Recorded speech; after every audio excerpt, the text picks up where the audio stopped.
Uh-oh. Lady, go!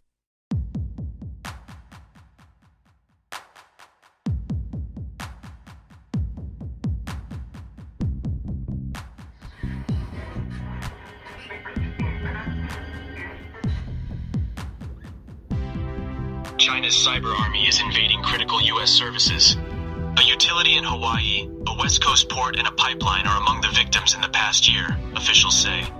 The Chinese military is ramping up its ability to disrupt key American infrastructure, including power and water utilities, as well as communications and transportation systems, according to U.S. officials and industry security officials. Hackers affiliated with China's People's Liberation Army have burrowed into the computer systems of about 24 critical entities over the past year.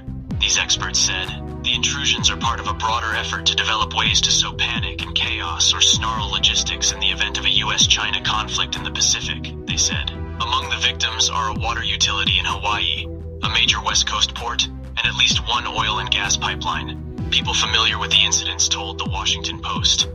The hackers also attempted to break into the operator of Texas's power grid, which operates independently from electrical systems in the rest of the country. Several entities outside the United States, including electric utilities, also have been victimized by the hackers, said the People, who spoke on the condition of anonymity because of the matter's sensitivity. None of the intrusions affected industrial control systems that operate pumps, pistons, or any critical function, or caused a disruption, U.S. officials said. But they said the attention to Hawaii, which is home to the Pacific Fleet, and to at least one port as well as logistics centers, suggests the Chinese military wants the ability to complicate U.S. efforts to ship troops and equipment to the region if a conflict breaks out over Taiwan. These previously undisclosed details help fill out a picture of a cyber campaign dubbed Typhoon, first detected about a year ago by the U.S. government, as the United States and China struggle to stabilize a relationship more antagonistic now than it has been in decades. Chinese military commanders refused for more than a year to speak to American counterparts, even as close call intercepts by Chinese fighter jets of U.S. spy planes surged in the Western Pacific. President Biden and Chinese President Xi Jinping agreed only last month to restore those communication channels. It is very clear that Chinese attempts to compromise critical infrastructure are in part to pre-position themselves to be able to disrupt or destroy that critical infrastructure in the event of a conflict, to either prevent the United States from being able to project power into Asia, or to cause societal chaos inside the United States, to affect our decision-making around a crisis, said Brandon Wales, Executive Director of the Department of Homeland Security's Cybersecurity and Infrastructure Security Agency, CISA. That is a significant change from Chinese cyber activity from 7 to 10 years ago that was focused primarily on political and economic espionage. Morgan Adamski, director of the National Security Agency's Cybersecurity Collaboration Center, confirmed in an email that Typhoon activity appears to be focused on targets within the Indo-Pacific region, to include Hawaii. The hackers often sought to mask their tracks by threading their attacks through innocuous devices such as home or office routers before reaching their victims, officials said. A key goal was to steal employee credentials they could use to return, posing as normal users. But some of their entry methods have not been determined. The hackers are looking for a way to get in and stay in without being detected, said Joe McReynolds, a China Security Studies Fellow at the Jamestown Foundation, a think tank focused on security issues. You're trying to build tunnels into your enemy's infrastructure that you can later use to attack. Until then, you lie in wait, carry out reconnaissance, figure out if you can move into industrial control systems or more critical companies or targets upstream. And one day, if you get the order from on high, you switch from reconnaissance to attack. The disclosures to the Post build on the annual threat assessment in February by the Office of the Director of National Intelligence, which warned that China almost certainly is capable of launching cyber attacks that would disrupt U.S. critical infrastructure, including oil and gas pipelines and rail systems. If Beijing feared that a major conflict with the United States were imminent, it almost certainly would consider undertaking aggressive cyber operations against U.S. homeland critical infrastructure and military assets worldwide, the assessment said. Some of the victims compromised by Typhoon were smaller companies and organizations across a range of sectors, and not necessarily those that would have an immediate relevant connection to a critical function upon which many Americans depend, said Eric Goldstein, CISA's Executive Assistant Director. This may have been opportunistic targeting, based upon where they can gain access. a way to get a toehold into a supply chain in the hopes of one day moving into larger, more critical customers, he said.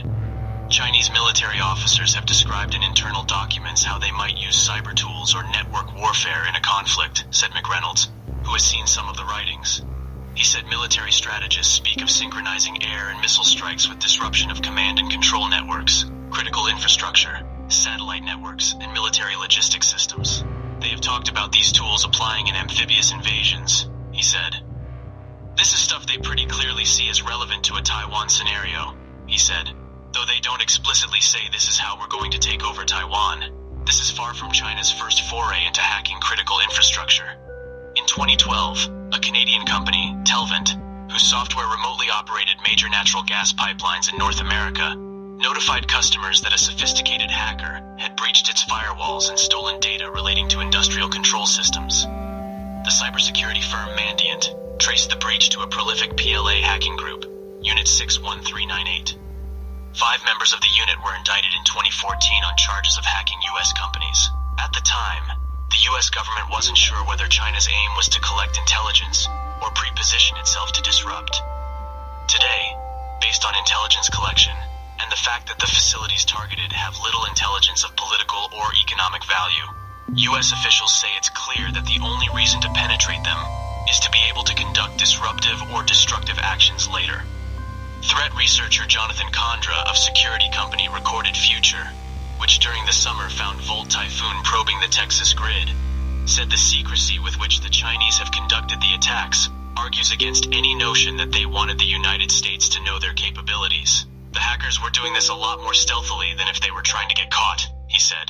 The U.S. government has long sought to improve coordination with the private sector, which owns most of the nation's critical infrastructure, and with tech companies that can detect cyber threats.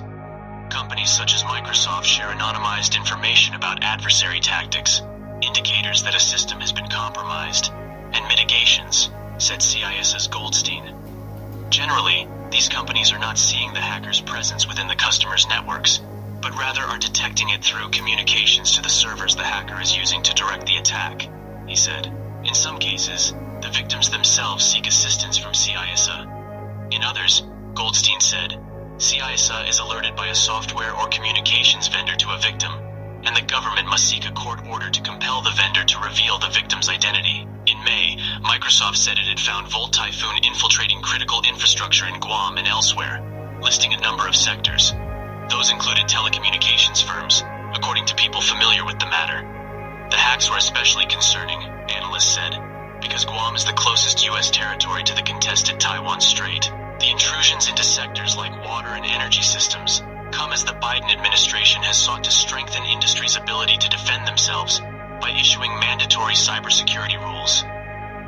In the summer of 2021, the administration rolled out first-ever oil and gas pipeline cyber regulations. In March, the Environmental Protection Agency announced a requirement for states to report on cyber threats in their public water system audits. Soon after, however, 3 states sued the administration, charging regulatory overreach. The EPA pulled back the rule and has asked Congress to act on a regulation. In the meantime, the agency must rely on states to report threats voluntarily. In a joint advisory issued in May, the Five Eyes Intelligence Alliance of the United States, Britain, Canada, Australia, and New Zealand offered advice on how to hunt for the intruders. One of the challenges is the hacker's tactic of evading detection by firewalls and other defenses by using legitimate tools so that the hacker's presence blends in with normal network activity. The technique is called living off the land.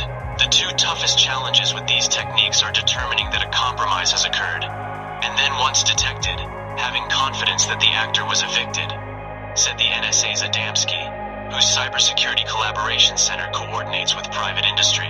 The NSA and other agencies recommend mass password resets and better monitoring of accounts that have high network privileges. They have also urged companies to require more secure forms of multi-factor authentication, such as hardware tokens, rather than relying on a text message to a user's phone, which can be intercepted by foreign governments. Despite the heightened scrutiny growing out of the May advisory, the hackers persisted, seeking new targets. In August, according to Recorded Future, the hackers attempted to make connections from infrastructure that had been used by Volt Typhoon to internet domains, or subdomains used by the Public Utility Commission of Texas and the Electric Reliability Council of Texas, which operates that state's electric grid. Though there is no evidence the attempt succeeded in penetrating the system, the effort highlights the kinds of targets the Chinese military is interested in. The two Texas agencies declined to answer questions about the incidents from the Post. The Reliability Council said it works closely with federal agencies and industry groups, and that it has redundant systems and controlled access as part of a layered defense.